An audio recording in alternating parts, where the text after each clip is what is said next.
My name is Sheyi. I'm the home manager for the White House Nursing Home in Letchworth.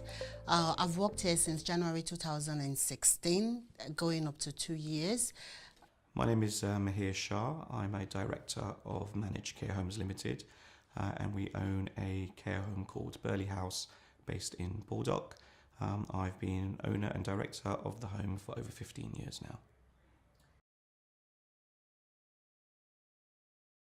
We got involved in the Vanguard programme as a result of acknowledging the more complexity of residents that we were receiving within our care home. It's been a known fact that complexity levels are rising generally throughout social care and within care homes. And we wanted to ensure that we continued to improve the levels of care that we were offering to our residents. My name is Peter.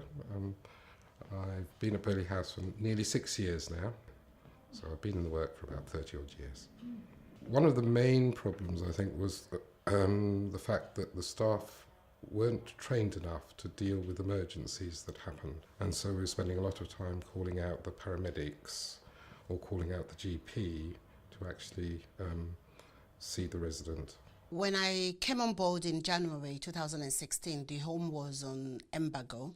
In May, we decided to get involved with the Vanguard. Our aim of getting into it is actually for us to empower our staff and give them a lot of knowledge in dementia care, as one of the things that was picked up or resulting in the embargo was the poor practice in view of dementia care. And also overall, we wanted to reduce the amount of admission or residents we send into hospital, as we feel the best place to care for our residents, it's actually in their own environment. We raised standards throughout all levels of staff by creating champions within the home. This actually resulted in 6 different champions in 6 different areas being created, ranging from dementia to nutrition to wound care, engagement, health, and falls. As a result of that, not only did we upskill the levels of knowledge and confidence that resulted for our champions, but we could also cascade that information and knowledge down to all of our staffing team, in effect with the aim of raising the overall standard of care offered by everyone within the home to all of our residents, and in particular to those suffering from complex needs. My name is Emrah. I'm from Turkey. I've been working here since 2009 in White House Nursing Home, and my job role is I'm a team leader senior carer. I'm a false champion. With my manager's support, she says, oh, there's another course, false champion. Would you like to do it? I say, yeah, of course, because it's important as well in the care sector. Because with the dementia and Alzheimer's, like, they tend to lose their balance, and it can be very effective. So that's why I choose to be a false champion, to help them. I'm Elias. I'm a senior care practitioner. I started working here 2008. There is a vast change actually from the time when we worked with the Vanguard. We noticed that our champions, they started to help through themselves as the model. They played an important role. Actually, they also trained every individual carer, which actually changed the way we were working. I'm the wound champion. The prevention part of things is what we wanted to work on to prevent pressure sore developing. And the wound care actually encompassed this. So we thought it would be good for us to go for that training. Initially, when we started with the champion, a lot of staff were reluctant to get involved. But now we've got a waiting list. The Hertfordshire Care Providers Association, known as the HCPA, recruited 2 people for the hospitals to try and relieve the pressure on homes having to go out to do assessments. So it worked very well. We had very good people there, and they saved us a lot of time, because if you go and do an assessment, it takes at least an hour when you're there, and this saved us all the time because we could just make a phone call assessment would be done, emailed or faxed through, and we'd know whether that person was fit for discharge. It has helped in form of resources, and it has helped in form of developing relationship with the hospital. It actually promotes more of a positive relationship rather than where you have conflict. When are you coming to do the assessment? And I'm really busy here. I need a lot of things to do. Now we have somebody who is like an in-between. And when they came on board, I remember the first assessment they did, I emailed back to say, oh, there's this I would like to see in there. There's another thing I would love to see. And it was the response was very positive. It makes us feel comfortable that they're working for us. So it's not the hospital just trying to get the residents, the patients out of the hospital. It was more of it's very independent and it's very objective. My name is Valentine, and I've been at the White House for almost 2 years now. And at the moment, I'm the deputy manager, and I'm the nutritional champion. Medicine optimization has helped a lot, I have to be honest with you, because they came from the CCG. I think the CCG pharmacist came over and they spoke to the staff at the same time with the GP. They went through the chart to see the medication each residents are on. And they studied the care plan as well to see whether the person actually needs the medication, or does the GP need to increase the medication. With my experience as a nutritional champion, they've advised us that some of the medication we can actually give the support to the resident from food. If somebody is constipated, we should look at prune juice instead of thinking of laxative straight away. We should start from somewhere. And if somebody is prone to UTI, we should think of cranberry juice, fresh lemon juice, and all this kind of thing. And it's been quite positive since then. My name is Precious. I'm a deputy manager. I've worked in social care here at Burleigh House for 11 years, but I've been doing care for like almost 18 years now. I'm a dementia champion and a nutrition champion. With the Home First, we've got people here with COPD. So at the moment, we've got one lady. So the Home First are involved like 2 days a week. They come and see her, and we've got just in case in medication, which the GP will give us, and then say like, if she gets worse, just ring the Home First, because she's known to Home First. So they'll come and check her. If she needs the steroids, they'll give her the steroids. If she needs antibiotics, they'll give her the antibiotics, which has been working good with the Home First. My name is Sarah, and I've been in White House almost 2 years. I'm a trainer, so I'm the in-house trainer. The red bag was a brilliant idea when we were called to the office one morning to say, well, this is a pilot scheme which happened, and it's being done by NHS and Hertfordshire Care Providers Association. For me, it was a sign of relief, because most of our residents, when they are going to hospital, you have nothing to pack their stuff in. And sometimes you need to be looking for bin bags, which is not dignified. So when we saw the red bag, all the staff were kind of jumping and saying, yes, finally, we found something decent to be able to send our residents back. And the one thing with the red bag is sometimes when our residents are going to hospital, we need to take their medication with them, and most of the medications don't come back because they are in poly bags, different bags that get missing even along the way. They don't get to the hospital. But with the red bag, because it's between the NHS and the care homes, there's an understanding to say anything we put in the bag, because there's documentation with it, it's handed to somebody, there's accountability, and so it goes and it comes back. Also with it, the brilliant aspect of the red bag is the introduction of having a spare home dress in it, because most of our residents, when they are coming back from hospital, they come back with their hospital gown, which sometimes even when they are walking, you see it's bare behind and everything is showing. And the beauty of it is every home is allocated a bag and it has number. So even when it gets misplaced anywhere in the hospital, it's traced back and it's brought back. As a result of the skill, knowledge and confidence of our staff, we are now able to better cater and care for our residents in the first instance. We are now able to actually prevent and ascertain differences in care requirements quicker and more easily, and treat our residents quicker and more easily. This actually resulted in less GP call-outs, less district nurse call-outs, and then crucially less A&E attendances. The biggest successes is the staff empowerment. If you empower staff, you build their morale, and that has been the best thing that has come out of it.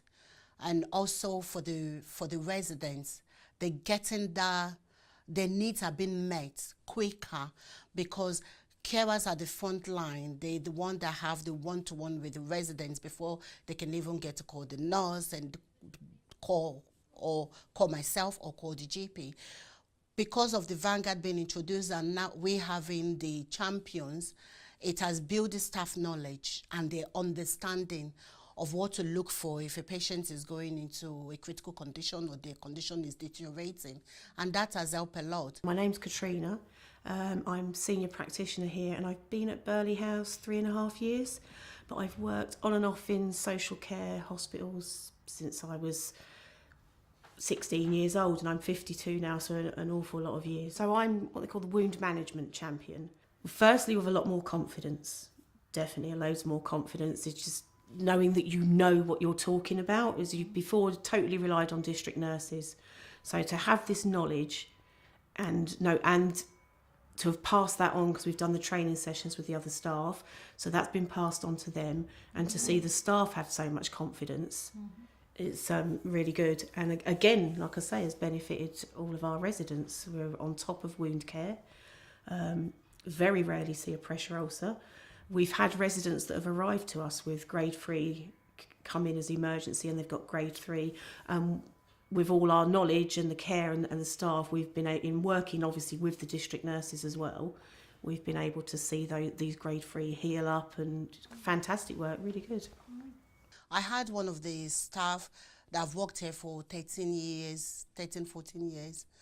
And when we started as never delivered trainee, it's very, not very confident, and is actually one of the staff now. She delivers the dementia training, and a lot of the staff now wants to do the training. A lot of the staff wants to be champion, although we can't have everyone as champion, but it's just build the staff morale, and it's really contributed to the environment in general in the home. I'm Stacey. I'm a senior care team leader here, and I've worked in the White House for 14 years, just over 14 years. And this was my first job in social care. I started here when I was 17. I'm a dementia champion, so to get that knowledge and then pass it back to the staff, for them to have that more experience in how to support people with dementia, it's very important. I am now a qualified dementia trainer, so I come in and I train the staff at least once a month, which is really good. It's giving them my knowledge. Hello, my name's Anne. I'm the engagement lead at the White House. I'm the engagement champion within the nursing home here, and it followed on really from me being the activities lead here. I learnt a lot about the Allen cognitive levels, and I was able to utilise that within the nursing home here, so that each resident, I've used what we've been taught on how to use that, and that goes within their care plan. And this helps the other members of the activities team and the caregivers on the floor and other members of the staff as to what level they're at and how they can communicate with the resident. Well, I'm Andrea, and I've worked in Burleigh House for 8 years now, and I'm a carer, and I'm an engagement champion, and I've worked out in the community for maybe nearly 30 years in total. I think I've got more confidence now, you know, and the rest of the carers they'll listen to me and they'll help me out. We all work as a team, which is nice in here. Everybody works together. The benefit of me going for the Vanguard, personally as a trainer, because I'm the health champion, sometimes I don't organize training as health champion, but because I deliver the training, I incorporate the knowledge as I go along. So I might be doing manual handling, infection control, and I'll chip in some of the information. So it has helped with our residents with their repositioning, especially with people with neurological problems like stroke, left-sided weakness, so that they know how to care for such residents and how to support them. And I welcome the project, and that I think has been very successful. To be able to have our meetings with champions and to work on particular individuals within the home, and for us all to sort out how we're going to make their life better, whether or not it's for falls, or whether or not it's for nutrition, or whether or not I can play a larger part in the engagement. Certainly having those meetings has certainly helped the nursing home, and I would suggest that is a really good way to go forward. The successes, I think, if you take falls, for instance, and there's been a reduction in falls because all the staff now, you know, that they've had the training from the champions to try and prevent as many falls. I think with us, we've reduced most like hospital admission. We now know the symptoms of the residents. Before we even call the GP, we can assess them, and then we see like, do they really need to go to the hospital, or it's just a conversation with the GP over the phone? Being part of the Vanguard program hasn't always been easy. There is a large level of commitment that needs to come from senior management to commit to providing staff and to then implement the staff learnings and knowledge within the home. So there needs to be a strong ethos within the organisation, and there needs to be clear leadership. At the end of the day, we're all here for our residents, and the Vanguard has proved to be a very successful vehicle for us to actually cater for and care for our residents in a much better way. The main area of concern was the amount of training that the staff had to do, and myself, and there was a lot of time spent on the training. That meant having to fill shifts in here when the staff went out. It was good, I enjoyed it. It was great to meet other people from other homes, several different carers at different levels, and we were all able to exchange opinions and find out how different homes work. So that was great. Everything I learnt was great. I wasn't expecting as much homework as there was, I'll be honest, and so with a family, a job, and I was doing, like I say, the MVQ3 at the time. So there was an awful lot of homework involved, but it was good. Thoroughly enjoyed it. For the first time, there was no support, so there was no home visit. But now they do home visits, they call, and we are able to also call them. And so, you know, there's somebody there for support. Although we have been very lucky with our homeowner, they're very open to actually putting in the resources because of they can see the effects the Vanguard training have had on what has happened in the past. We were inadequate, and I think within 8 months we got to good. At Burleigh House, we've always had good relationships with GPs, with the hospitals, with the psychogeriatrician, but I think it's all been enhanced by the whole programme. The different areas like the CCGs and social services have more confidence in what we're actually doing. I mean, I've had staff argue with district nurses about wounds because the district nurse was going to put the wrong dressing on a resident, but the champion actually knew different and actually argued it out and was proved correct. It is the big thing for staff to be having good practice and be able to challenge each other, because if team we can't challenge each other, then the team it's a failing team. It's progressing all the time because we're now looking at having the access to health records and things online and being able to communicate with, say, the hospital and the GPs much more effectively. The plan for further champion courses to be continued, we're very pleased about that because we very much see the Vanguard as just the first step to upskilling all of our staff to ensure that at the end of the day we are meeting the requirements of our client.